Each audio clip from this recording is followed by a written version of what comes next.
Vicky! Magandang buhay po sa ating lahat. Magandang araw po sa ating lahat. Magandang araw kay Yahweh Shaddai. Amen. Ibinabalik ko lang yung pabuhin pasasalamat kaya sa Panginoon. Yung pong ating panalangin po ng madaling araw ng umaga po. Napaka-effective po. Isa na po doon, yung mga panalangin ko na dininig niya is yung kapatid ko po. After po ng isang dekada, nandito na po sa sakon ko sa pag-aaral. Next po is yung pamangkin ko po, which is as a working student po siya sa school kung siya nag-work. Wala po kasi silang vacancy as in sa school, kaya sa Makati siya pinadala. Pinapanalangin po namin na magkaroon ng slot. O rin po siya, after 1 year, nandun na po siya sa taas ng school nila, which is doon lang din po siya nag-aaral. Kaya Lord, thank you po. The next po is yung aking pong pangalawang anak is nag-transfer po siya sa ibang lugar, Cavite po. Ngayon po ang hirap po kunin ng credential niya kasi ang school po ay iba-iba yung sinasagot hanggang sa matapos niya po yung last school year. Purihin po si Diyos, purihin po ang Diyos dahil this year po nakahabol po siya sa kakakulit namin sa school.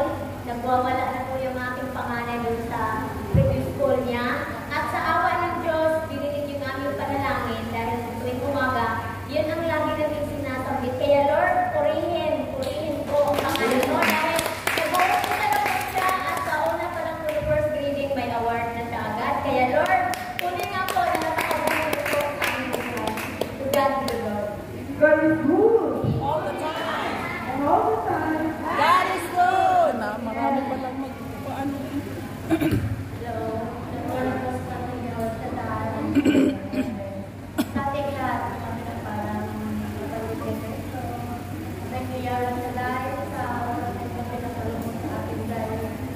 Last June at July, nagalit ko ang pagkabataan natin sa Pilipinas. Sa kami na Yahweh, may mga pagsubok, pero hindi na kami iwanan. Tunay na ang Diyos natin sinasaway kung kaya sa kami nila. Amen. Nagdadal po kami sa ating family sa punta kami sa Bagyo. Short ka sa pauwi. Sabi ko, nung nandun na kami sa sakyalan, nag-restaurant po kami. Parang may nasusunog, sabi namin. Sabi yung driver, hindi, wala. Pero sabi ko, stop ko. Yung pulong ko na yung naapat yung na from. Yung sa may igorot, tindaw na pala, nandun na pala na umuusok. Hanggang dito kami alasin ng Marmos Highway. Pero sa kapityan ng Diyos, wala akong nasabi, wala akong nasablan. Stop, tubig lang po. Sabi ko, Lord, nag-spend yung tubig na ito gamitin mo bilang instrumento. Sabi ko gano'n. Pero sa unang Diyos, dalawang gano'n po yung binos na yung sa kulong na wala po yung puso. At sa unang Diyos, nakarating po kami ng maayos kasi sa pagkasinan kaya pinakaya ko kayo sa barangay. Ang ating Diyos na sinamba ay makapangyarihan. Amen. Kaligtasan. May mga pagsubok, wag po tayong Wala ng pag-asa. Amen. Diyos na buhay nilang ating pamilya, family, friends, employer, all the word po ang ating papanalangin dahil hindi niya po tayo pinapabayaan. Secondly, my brother and sister, mataas po ang kanilang blood pressure, 180/140 ang kanilang blood pressure. Pero yung pinto sa ating Diyos buhay sa may Lord Jesus, cover us with your precious blood. Amen. God is good talaga dahil hindi sila maalis natin. Kaya praise God.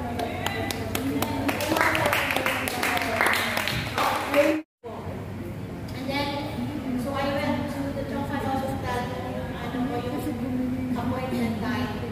So, last Friday. Tapos, sabi nga ng doktor, may thyroid gland, but they need to have ultrasound. Pero it takes, sabi ko, 3 to 4 weeks.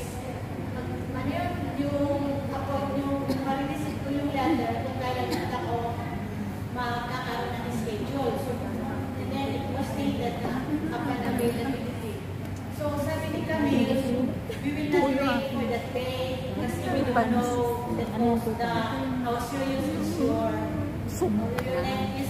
So, So, ang nangyari is, so I'm grateful for them, na mga employer ko. So, nagpa-appointment sila sa OTND, sa Razor Hill, kasi for the private doctor. Though it costs a lot, but sabi niya, no need to be worried, sabi niya, Anong ginawa niya? safe. Don't worry kung ano ba daw nararamdaman ko. So, sabi ng doktor sa akin doon, yeah, we need to have ultrasound. Pero, sabi ko, and then, hindi pa raw, may isa pang procedure na Ang ubo ko kumakapit. Magaling na pero may kapit. May ano pa. May after.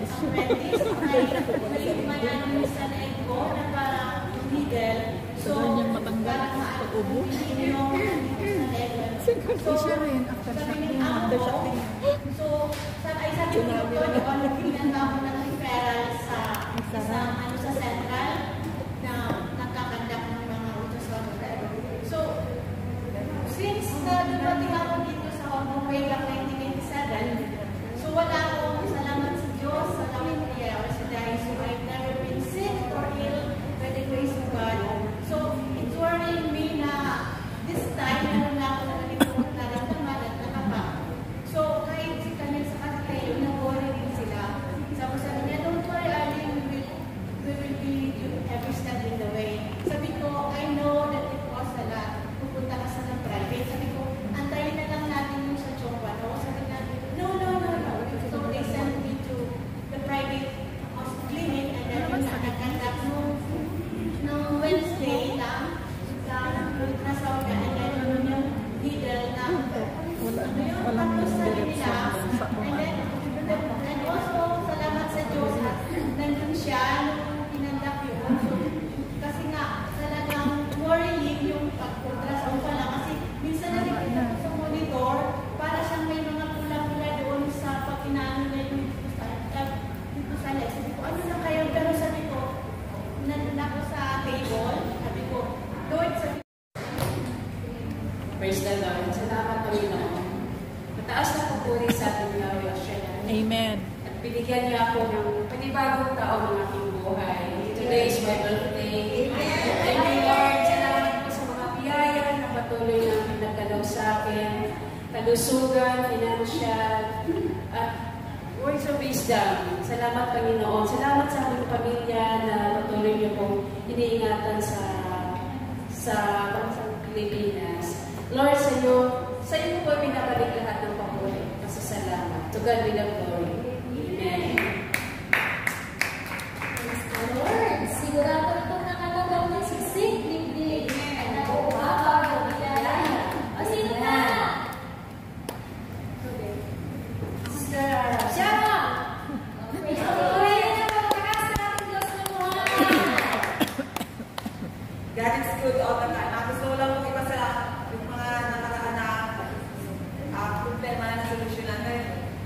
Ngayong araw ko, nag-message yung asawa ko sa akin na nakuha na niya yung kasi nung dumaan ko ako sa pagsubok, may nais-naisan na ako isa sa mga ipinundal ko. Ngayon, nag-message siya sa akin, nakuha ko na, thank you Lord! Alam ko, kasamahan ko kami sa aming nakaharapin kasi nag-prepare ko kayo mag-asawa para sa pagka-college ng anak ko. Kaya ang isang ko na yung mag-asawa. Bago siya tumutong ng college, kailangan nakahanda na kami para hindi kami mahirapan habang nag-aaral na. Kaya unti-unti Lord, salamat at ginagawalan mo akong mag-asawa. Thank you. Para ating sister, ating Pija. Our God is God who is provider. And God is more than enough. O, sino pa? Sige po, sister, alin po kayo?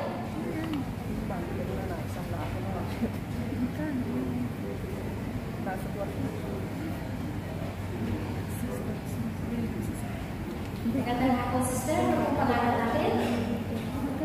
Good afternoon po ako, Sister Arlie. Share ko lang po ang Biblia ng Diyos sa ating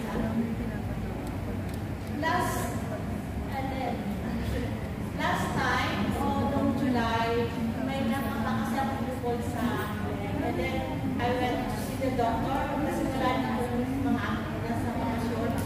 And then, sabi niya is may mga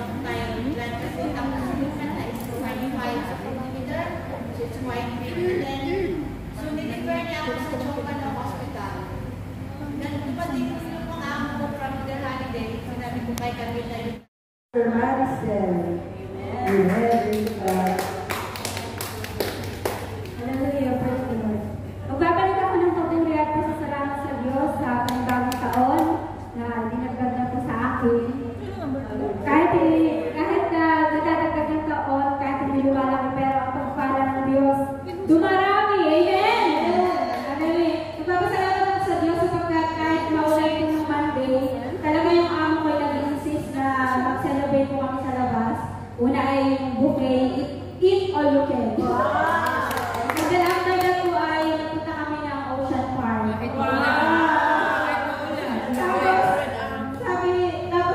Pagkatapos po, after pagdating po namin ng bahay, may na-receive pa po akong red packet.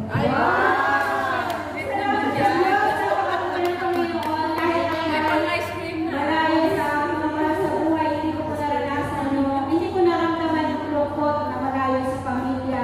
Dahil nararamdaman ko na tinuturo nila akong pamilya. Salamat sa Diyos ang papuri. Amen. Tunay pa kami si Yahweh ang God of all surprises.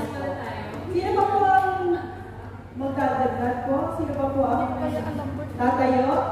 Sis Marisa Rapan.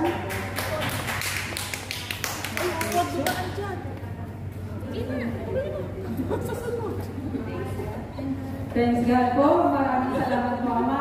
Muli na rito na lang po ako para sabihin ang sobrang saya na po, Ama. Dahil ang aking mga amo ay napakabuti po nila sa akin. Dahil isa din po ang aking alagang sabi po niya, Cheche, my best friend. Yun po lagi yung sinasabi bago siya matulog, lagi nagulog na. Tapos yung mga niluluto ko. Lahat po, hindi na po ako marunong magaling na magluto, Lord. Pero sobrang blessed and thankful po kasi nagugustuhan din ako kung ano niluluto ko. Kaya, Lord, sa iyo po ang papulong pasalamat para nga pagsambay tayo sa lamang. To God be all the glory in this mighty name we pray. Amen. Amen. Thank you, Lord.